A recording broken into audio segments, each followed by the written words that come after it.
Assalamualaikum warahmatullahi wabarakatuh. Salam Baganusa, salam Caksila, dan salam seduluran untuk kita semua. Oke dulur-dulur semua, berjumpa lagi dengan saya tetap di Arfans Channel. Oke dulur-dulur, pada video kali ini saya akan mencoba membahas salah satu kejadian yang barusan ini, yang baru-baru ini saja terjadi. Ini sangat viral dulur-dulur semua ya. Ini adalah kejadian yang kurang bagus, kurang enak.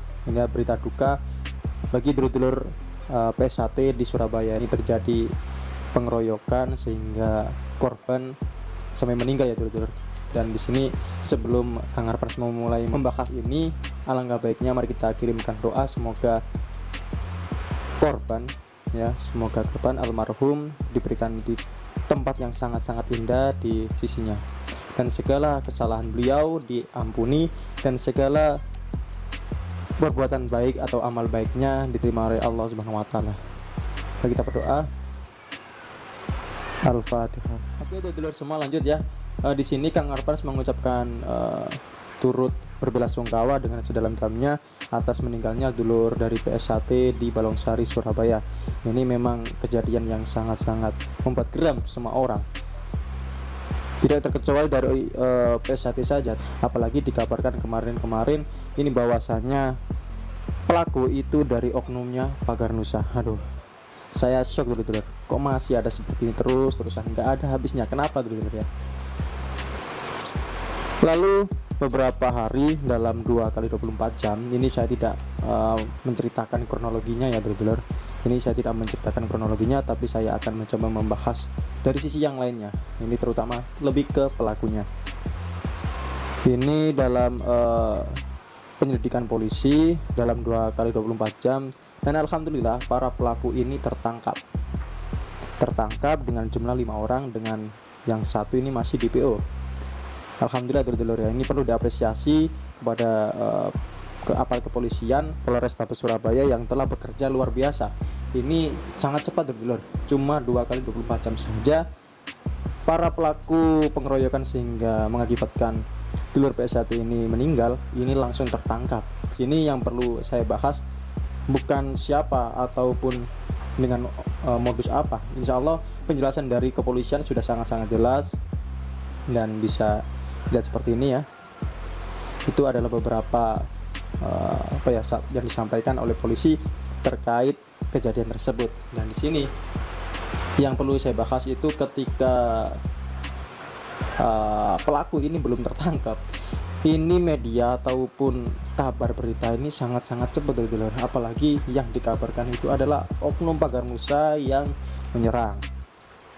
Lantas apakah benar oknum dari Pagar Nusa tersebut yang melakukan pengeroyokan sehingga mengakibatkan dari dulur PSAT itu meninggal dunia? Nah, di sini saya akan mencoba sedikit menjelaskan ataupun ya sharing lah. Barangkali kok nanti ada penyampaian saya yang masih kurang pas, bisa di komen, bisa ditegur, silakan ya dulur semua. Di sini kita bebas mengutarakan pendapatnya, tetapi yang terpenting jangan itulah ujaran kebencian atau apa. Lanjut ya, terkait sebelum penangkapan itu beritanya sangat-sangat luar biasa, sehingga ada salah satu foto dari dulur Pagar Nusa Surabaya itu dipost dulur.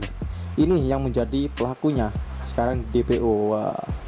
Ini sangat-sangat gempar di grup-grup manapun, banyak sekali dulur. Saya dihubungi dari Kalimantan, dari yang lainnya. Itu Kang, ya apakah benar ini memang pelakunya atau seperti apa? Sedangkan saya itu tidak berani dulur ketika membuat berita ataupun menyampaikan apapun. Kalau saya sendiri masih belum tahu validnya, makanya saya ya diam saja, mengikuti beritanya saja. Kalau misalkan memang benar itu dari dulur anggota Pagar Nusa, ya itu saya salahkan, tidak akan saya benarkan ataupun saya bela. Itu memang kejadian itu memang tindakan yang sangat-sangat salah, tidak dibenarkan dari sisi manapun, dari sisi agama, kemanusiaan maupun organisasi. Tidak ada namanya membunuh orang atau mengeroyok orang, menyakiti orang itu dibenarkan, tidak ada dulur. Jadi kalau misalkan salah dari dulur Pagar Nusa pun salah, saya salahkan.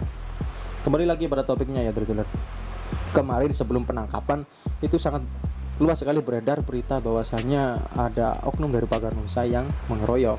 Salah satunya fotonya itu dipost dimanapun, di grup-grup Facebook, di grup itu, aduh luar biasa banyaknya dulur.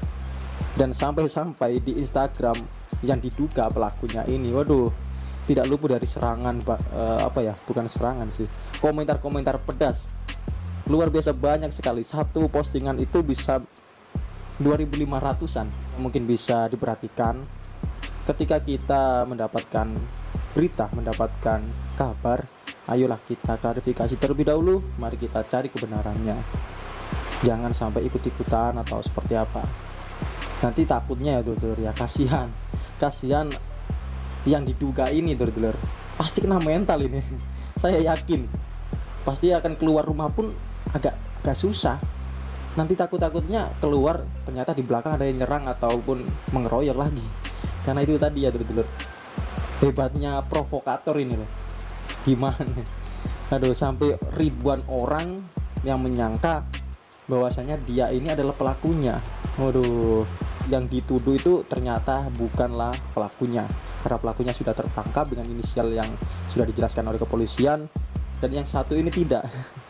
Aduh, ya syukur alhamdulillah sih dulur-dulur, untuk yang dituduh ataupun yang diduga ini ya, dituduh menjadi pelakunya ini tidak terjadi apa-apa, masih aman. Nah, kalau misalkan ini kok terus ada balas dendam dari orang lain, dari yang lainnya itu menyerang dia, terus sampai dia itu luka ataupun sampai meninggal, kan kasihan juga tuh. Dia nggak tahu apa-apa, nggak ikut-ikutan, tapi kena imbasnya juga. Seperti itu ya dulur. Itu saja sih mungkin pesannya yang bisa diambil saat ini. Mari ketika kita mendapatkan informasi, mari kita klarifikasi, mari kita cari kebenarannya itu seperti apa. Jangan sampai kita karena emosi saja, karena kita merasa sakit hati, terus kita langsung saja serang yang kita saja tidak tahu itu memang benar pelakunya atau tidak. Seperti itu ya dulur. Terus semua mungkin itu yang bisa saya sampaikan, dan di sini saya sangat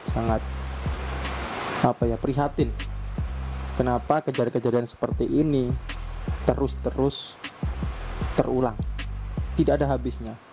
Seperti halnya seketika setelah di Surabaya ada insiden yang lainnya, ada di Jawa Tengah, ada di Tuban, dari dulur Pagar Nusa dikeroyok beberapa orang, sekarang masuk rumah sakit dan juga operasi ya.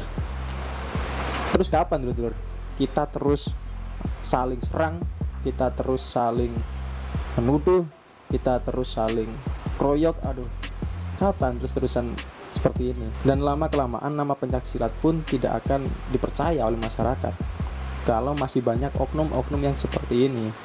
Sekali lagi di sini saya mengucapkan berbelasungkawa yang sedalam-dalamnya atas insiden ini, kejadian ini, sehingga mengakibatkan korban meninggal, dan semoga untuk kasus ini segera selesai dan pelaku dihukum dengan hukuman yang setimpalnya, dengan sesuai apa yang dilakukannya.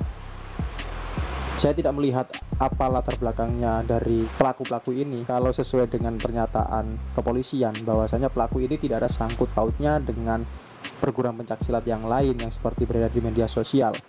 Ini ya memang pelakunya itu nggak tahu, mungkin netral atau seperti apa, ataupun memang kalau ada pun dari organisasi yang lainnya, baik dari Pagar Nusa maupun yang lainnya, ini tidak bisa menjadi keringanan atau apa. Ini hukum harus ditegakkan seadil-adilnya, setegak-tegaknya. Saya juga tidak akan membela kalau misalkan itu memang ada dari salah satu mereka, oknum dari Pagar Nusa ataupun dari pencaksilat yang lain, saya tidak akan membela, karena itu adalah tindakan yang sangat-sangat salah dan tidak dibenarkan oleh apapun. Oke, seperti itu ya dulur-dulur semua. Mungkin cukup dulu video pada kesempatan kali ini, semoga dapat bermanfaat dan bisa membuka pikiran kita. Mari kita ketika mendapatkan informasi, mari kita klarifikasi terlebih dahulu, kita cari, kita gali mana yang benar, apakah info ini valid atau tidak. Seperti itu ya dulur-dulur. Oke, mungkin cukup itu dulu. Berjumpa lagi dengan saya Terap di Arfan Channel, dan terima kasih karena telah menonton video pada kali ini. Cukup berakhir. Wassalamualaikum warahmatullahi wabarakatuh.